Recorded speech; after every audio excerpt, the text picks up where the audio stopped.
All right. Well, hey, everybody. I am so excited to have a few minutes with one of my professional friends. This is Dana, and we've been trying to connect for a long time. And suddenly we all seem to have a whole lot less time on our hands, but yet a whole lot more. It's a weird dynamic.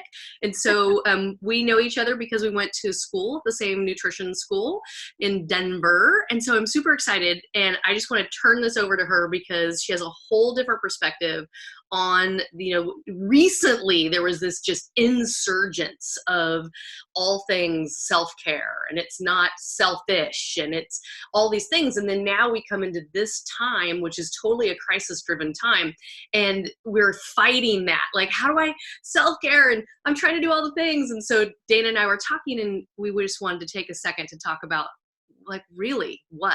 So I'm just going to turn it over to you and just have you share.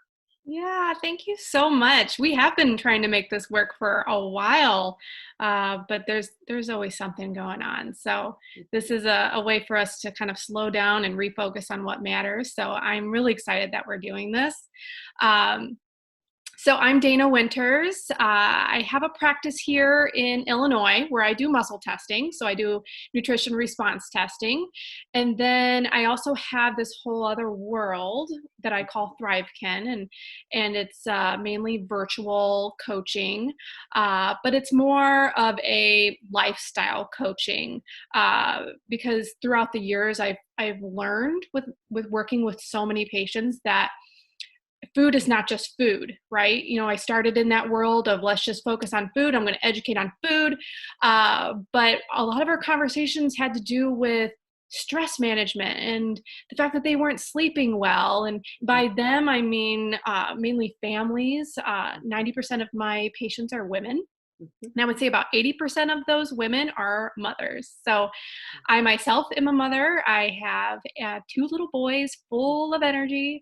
One is 5 and the other is going to be 3 on Monday. So they're just bouncing all the time. They don't stop bouncing and eating snacks. That's just pretty much what they do all day long. Especially now. Haven't you seen that float around? Where you're looking at your kids, you're like, how'd you get through a school day without needing 50 snacks?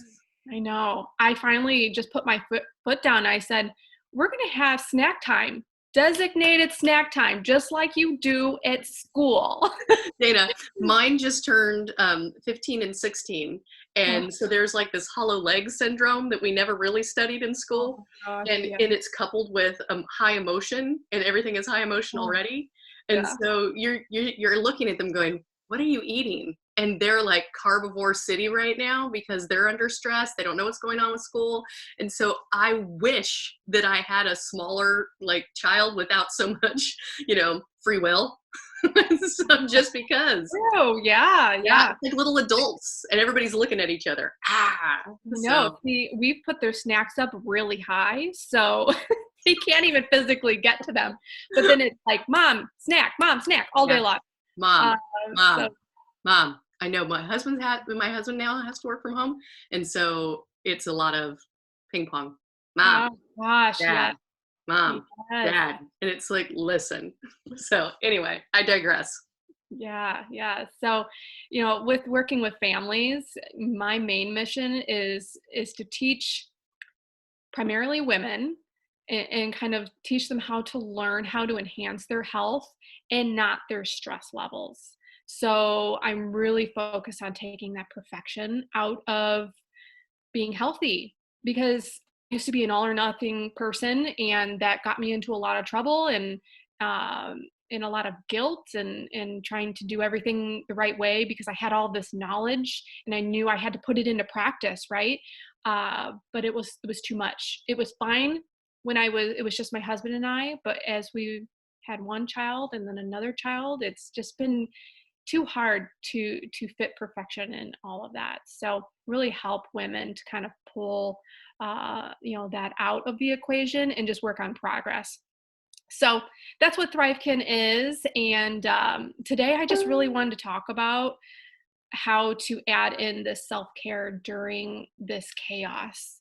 And I had to go through my own journey with it. It didn't start off pretty when this first started, but I've learned. I've kind of gone back to some routine and some different things that I know works for me. So I was hoping to share that with your community and with my community, so that maybe it will resonate with somebody, even if it's just one person, so we can help them to kind of regain their sanity as much as possible, right? Yeah, absolutely. And Dana, one of the things that you and I had talked about in the past is that we were coming off the heels of this self-care and awakening, which I love. I've loved to see the healthy, whole, simple way that it's now bloomed.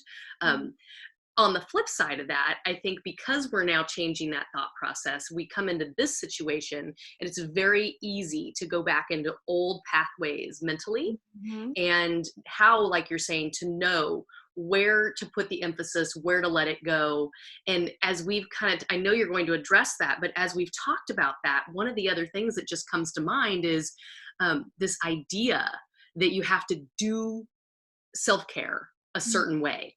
And Mm-hmm. some people, they're really on that journey where they're willing, they're going to hear what we're talking about and they're going to take it to heart and they're going to apply it. Other people are going to hear this, they're going to say, heck no, like I'm so stressed, and people's jobs and finances and acknowledging all the things. Yeah. However, what do we want to look like on the backside of this crisis when life continues to march on and we now have this, right? And Right. so I'm curious to know, like, what does that look like? Like, what does that look like for you? Because we have a million ways to do one thing in this world. And it's it's terrible because on the one side, it's the perfection. Here's the box. This is how you must eat and live. And then on the other side, we have this huge amount of information that says, no, you can be individual. So where do we come into that middle ground? Like, what does that really look like for you as a professional that's now suddenly in this zone of having to really put, actual, rubber to the road, right? Right. Because this is the Absolutely. situation that you're trying to prepare for. Yeah, and it's funny you say road, because I've looked at this whole journey like a tunnel. And when I first entered this crazy chaotic tunnel, I absolutely went through this grieving process of grieving for my normal life being gone, in my past life, and what that looked like, and then the unknown of what it's going to look like when we come through this, because we're all going to come through this, right? But it was a mourning, a grieving. So did I do a lot of self-care during that time? No. But I did, in the sense that I let myself grieve. I worked through those emotions. I slept more than I think I ever have. I can remember.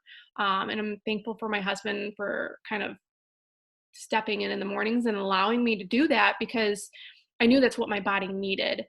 So was I getting up at the 5:30 wake up call to work out and meditate like I had been? No, but I did that for a short period of time until I felt like I worked myself through that grief, and then I got back to those things, because I knew that in order for me to come out the other side, I had to get back to the things that ground me and that raise my vibration.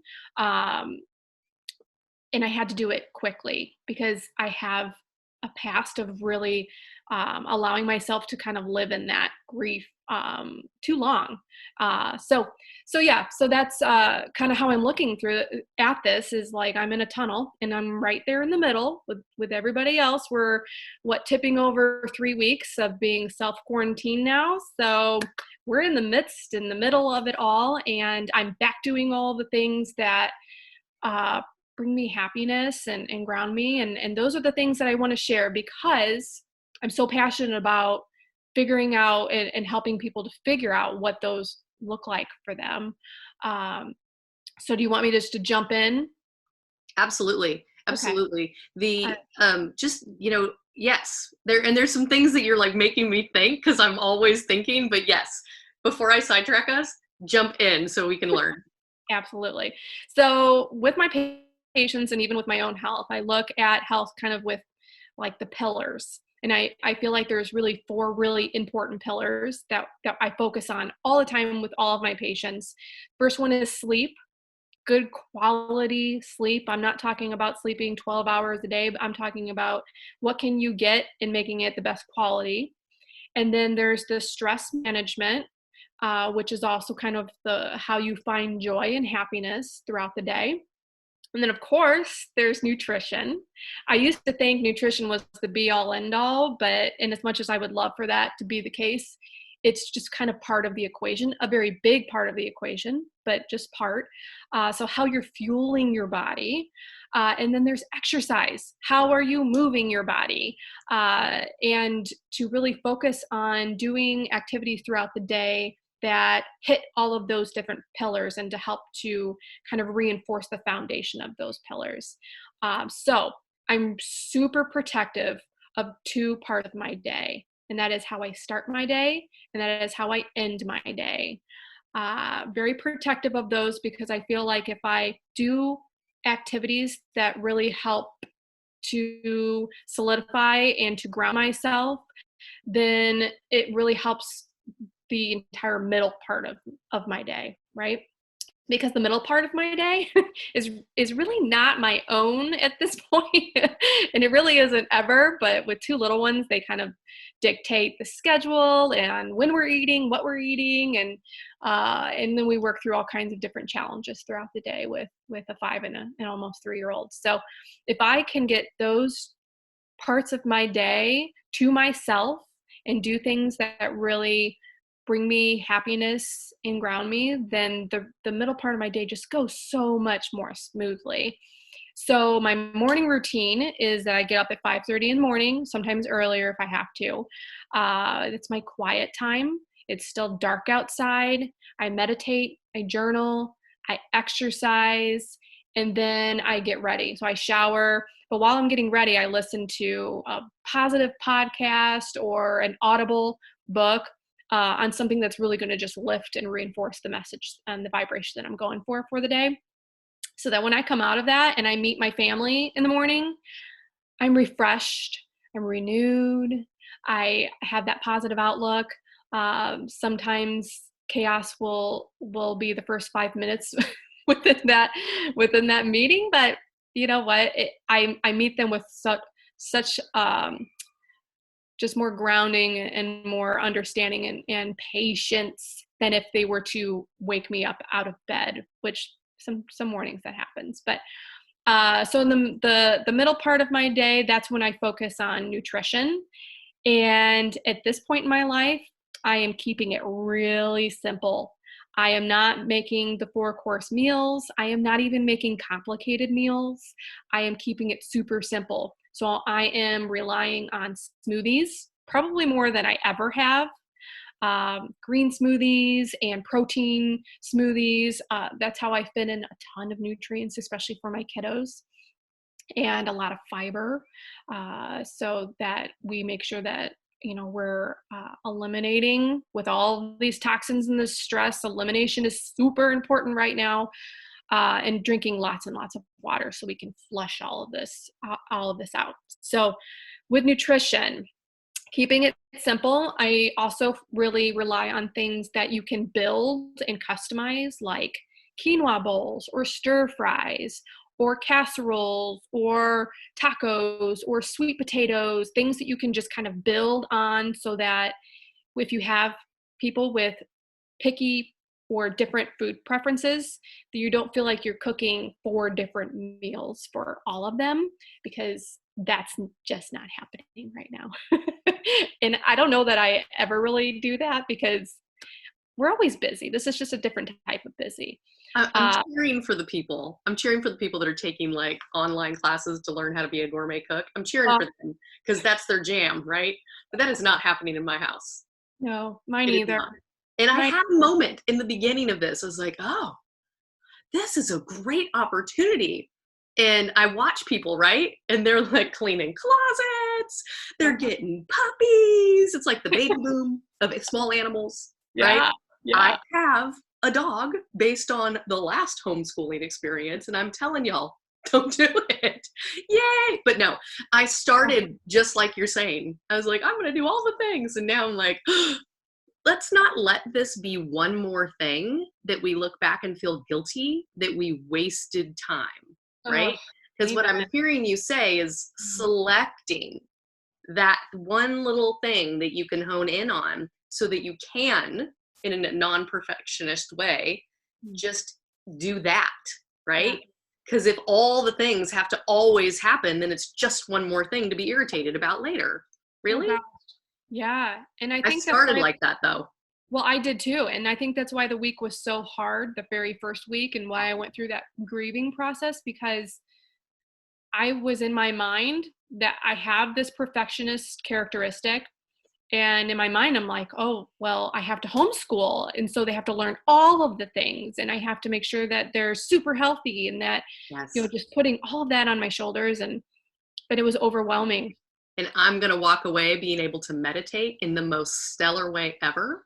Like, I am ready, right? I mean, I was like, this is my time, because mine aren't up early. And so I'm like, I'm doing this. So I'm glad that you took that minute to just really talk about what are some examples, of what that looks like, how to hone that in.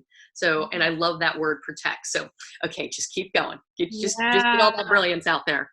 Yeah. So, with nutrition, that's pretty much what we're doing. We're kind of making a lot of things that we can put together and build instead of lots of meals every day. I just keep things in the fridge, like cook some quinoa in the instant pot, and we have some roasted vegetables. I'm plant-based, but my kiddos are not. So, we have some different types of proteins in there, the black beans, and the lentils and the quinoa for me and the leafy greens. And then, we have some chicken and some other stuff. And I've got some Applegate hot dogs in my fridge because we're not here for perfection. So we have all kinds of, just different things that they can even grab and build themselves, and some things they can grab out of the fridge for snacks so that they're not wanting just crackers and fruit snacks. They would just eat those two things all day long. I would let them. So we've got some raw fruits and vegetables, and they will reach for those things if they are accessible. So I'm trying to make those things as accessible as possible without, making it too complicated. So drinking lots and lots of water, like I said, it's nice because I'm home, so I'm always by the bathroom. So the more water we drink, it's not as annoying to have to find a place to go. So that's super important for me. And as I said before, the other part of my day that I protect a lot is my bedtime, and it's after my kids go to bed. Usually, I'm tired. They're both still at the stage where they need mom and dad to stay in the room and lay with them until they fall asleep. So sometimes it's later than I want, but that's kind of where we're at the moment. So in the past, I used to use that time to watch the trashy TV shows and drink all the wine. And I I stopped that about a year ago.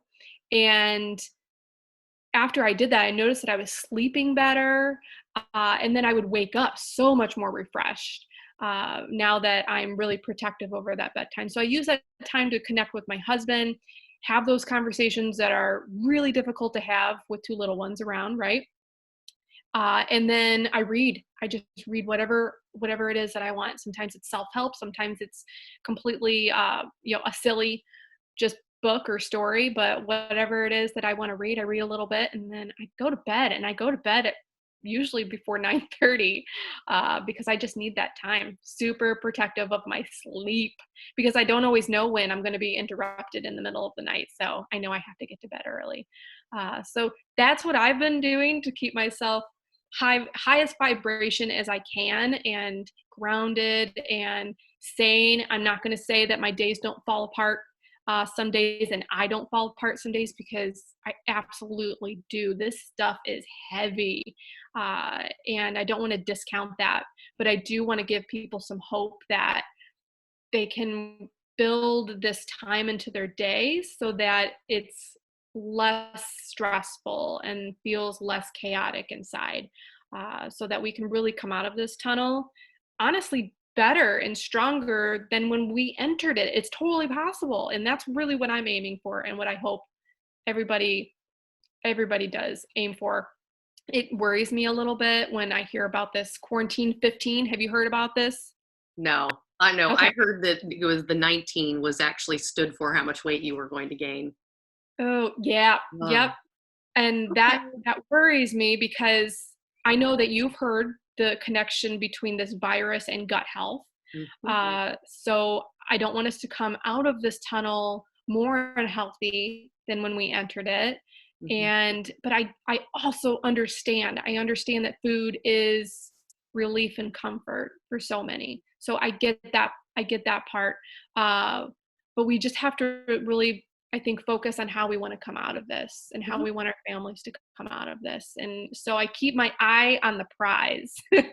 And we're doing, like I said, we're not eating perfectly, but we're doing the best that we can. And my hope is that we just come through this stronger. And Yeah. I know we will if we stay on track. Yeah, agreed, agreed. As I'm hearing you talk, Dana, it's like to me, it's like you step back and you just get more big picture, right? Mm, You're like, click, yeah. click, make it bigger. And those, I know for some people, that's like, they're sitting here thinking, like I'm doing the best I can with what I've got. You know Hmm. what? Then that's great. And don't spiral off into something else. However, you probably noticed this too. I'm a watcher and I'm super in tune to the communities that I get to serve, all these things. And I had to step back. And as I was watching, some things came to mind that the first week everybody was over consuming information. What Mm, is this? What does it look like? And then the second week people were in this mode of, okay, this is actually going to happen. I'm crisis schooling because this is not homeschooling, right? mhm, And so they're doing all these things. It's totally uncomfortable. None of this is normal. And so it's this overwhelm. And some people, they're equipped. They've been working on equipping themselves to learn flexibility, right? And mm, this is difficult for every person. So what started happening is they started over consuming, right? First it was the what is this info? And then it became what should this look like? And then last week I started to see people start to step back a little bit from social media. They started looking for more ways to cocoon. And so I believe that because we know this is going to be a long haul, mm, that our communities are really ready to say, okay, so our first 3 weeks, my first 2 weeks were terrible. And in any given day, I was like, one moment, I felt like Cruella de Vil. I was like black hair one side, white hair one side. I was like a Disney character. Sometimes I was like happy and then other times I was like, ah! Right? And then I always joke that my children are going to need therapy. And so this is what it's going to be about. But in seriousness, I also needed to start looking for ways. I've always taught, don't be an over planner with your meals because it doesn't create spontaneity. It doesn't create learning. I started a Pinterest board specifically within my professional page for quarantine recipes, and it's the simple. It's the what do you do with canned? It's those things that if you can take one less thing off the mental chatter table, you can create more platform for protecting that morning, for mm. protecting that evening. And I really value what you're saying in that, Dana, because I am the one that gets up earlier and I choose to work earlier. I choose to do my morning routine earlier because that just is the time that I'm quiet. Mhm. And that will give me peace. I'm more equipped because my cup is not empty. And so if you had to think about if somebody was really struggling and you had to think about like that one thing that they could kind of hone in on that would start the process, because eventually they're going to start adding all the things. But let's not let this be one more lesson like taking 14 languages while you're in quarantine, but thinking of what's that one thing, because you said 4 pillars. And so if you could just briefly, like, what are those 4? And if you could focus on the one, Mm. where would you start the one? Yeah, yeah. So the 4 pillars being sleep, Mhm. being stress management, being Mhm. nutrition, and then exercise, moving your body. Uh, you know, 7 years ago, I would have said nutrition. It's all nutrition. You No. got to eat to feel good. But gosh, that's not it. It really isn't, because I can educate Mhm. all day long and Yep. tell you what you should be eating and what you shouldn't be eating. Yes. Yeah, blah, blah, But blah. if you don't have joy and happiness and feel grounded, Mhm. then you're not going to make the best choices when it comes to food. And I feel that way personally, and I've seen that with all of the women that I work with. So if I had to really focus on just one of those things, it would be the finding joy, stress management. Mhm. So, and it doesn't have to be spending hours of that every day that you don't have focusing on it. If you're not doing any of those things right now, Mhm. then wake up 10 minutes earlier. You Mhm. know, your body is not even going to know it, and you can kind of inch your way up. That's what I did when I first started. I'm a morning person, but if I get out of routine, it's hard for me to wake up super early. So I started waking up a half hour earlier, and then it was an hour earlier. And now, because I love it so much, it's 2 hours earlier, because I love that me quiet time. I don't get any quiet time for the rest of the day. Yeah. So I say just start there. Just wake up a little bit earlier, just so you can sit and be still Mhm. and not have anyone asking you for anything or Yeah. talking to Pulling, you or touching pulling, you. pulling, Yes. pulling, Yes. pulling. And even if you don't have littles, you know, you could have no children at home. It's the news is pulling at you, and should you go grocery shopping is pulling at you, and it's something that's just taking. And we love our families, but it's an energy exchange. Yeah. And a good friend of mine is a therapist, and she once said to me, she says this all the time, sometimes it's just making your bed. Mm. It's just getting out of just making your bed. Sometimes it's getting the dishes done before you go to bed so you can wake up without them. And then the other thing that she'll remind me, because I'm that all or nothing, I'm like, no, this is the plan. Mhm. And sometimes it's just disengaging with laughter. So maybe your homeschool experience looks like finding some educational videos that have a humor component, so that you can be doing those other things that are on your checklist, but you're doing it in a way that brings you joy. And I will leave all of you with this. One of the most like reminding, I'm losing my words about this, but Dana and I follow each other on social media, on personally and professionally. And I one day was scrolling through, and I limit how much Facebook time that I'm on, because I want to change the world right now. And so I have to kind of stay away. And Yeah. so I go, and then I come back, and then and one day I was scrolling through, and I thought, oh my gosh, what was that? And there goes Dana. Hoppity, hoppity, hoppity, hoppity, hoppity. And she's on a child bouncy ball. And there goes the boys. Hoppity, hoppity, hoppity, hoppity. And she's laughing, and they're laughing. And when at the end of the day, whether it's now or whether it's in the future, whether it's the thing you take away from this experience, it's the thing you apply to your life in the future. It goes back to that one thing. What's the one thing that you protect? And what's that one thing? It's that little bit hour earlier. It's that 20 minutes. It's choosing not to buy more soda, right? It's the little things, but engaging with her children will forever make the experience of being quarantined special. It created laughter. It created a hormone change. It gave everybody's body an opportunity to move. And that's the little stuff. It's not the big program, but that brings joy and something else to do, right? And so it will forever, like that to me, that's like, and I put it on all these groups I'm in. I'm like, this is what you should do. Like, look at this, and all these moms are like, oh, that's brilliant. And so then they start putting pictures of themselves on sit and spins. Oh, you created a whole thing you don't even know you created. So That's the one great. thing, yeah, it's awesome. Is there anything else that you want to just put out there? Anything else? I know you've got great tips on when we talk about nutrition, You've got great with your Thrivekin website. I'll put that in the notes section of this video. You know, all of her blogging, all the things you do. Please also put your opportunity to work with clients, you know, out in your area and also online. So all that contact information will be there. Is there Yeah, anything else? I appreciate that.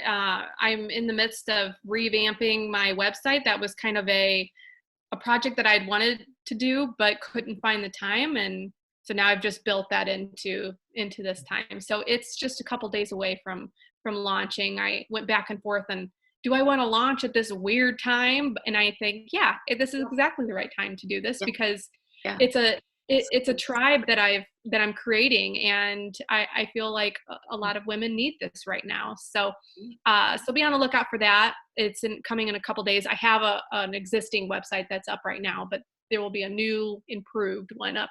And then, yes, my Facebook page is where I do a lot of my blogging, and sometimes it's just what I'm thinking, and then other times it's very well researched articles. It just depends on what's going on in my life and what I'm learning and what I want to share. But it's one of my favorite things to do, and right now I'm really focusing on those things because I'm missing my patients so much. You know, I have my one-on-one practice here, and I trying to keep in contact with them, but gosh, I miss them. So my online community is keeping me filled. That's the Yeah, blessing of social media. it really And is. I agree. I want something to connect to that reminds me of my normal, right? Mm, So I'm glad that you're launching that. So thank all right. you. Well, Dana, I appreciate your time, lady. It has been wonderful to just jog those thoughts for people, to give them opportunities, to let them know, right? You're not crazy. This is hard. Mm, And here's a couple things that as you are looking for something to focus on, reminding you that you're the core and that mm. you're the core of you, and keeping things whole and simple. So my name is Aimée Darling. I'm so glad you were here, and I will look forward to hearing some feedback and learning some of the things that y'all are doing. So I'll put some information in the notes for you, but we'll hear more from Dana again soon, I'm sure. So have a Thank you. great day, everybody. Thank you.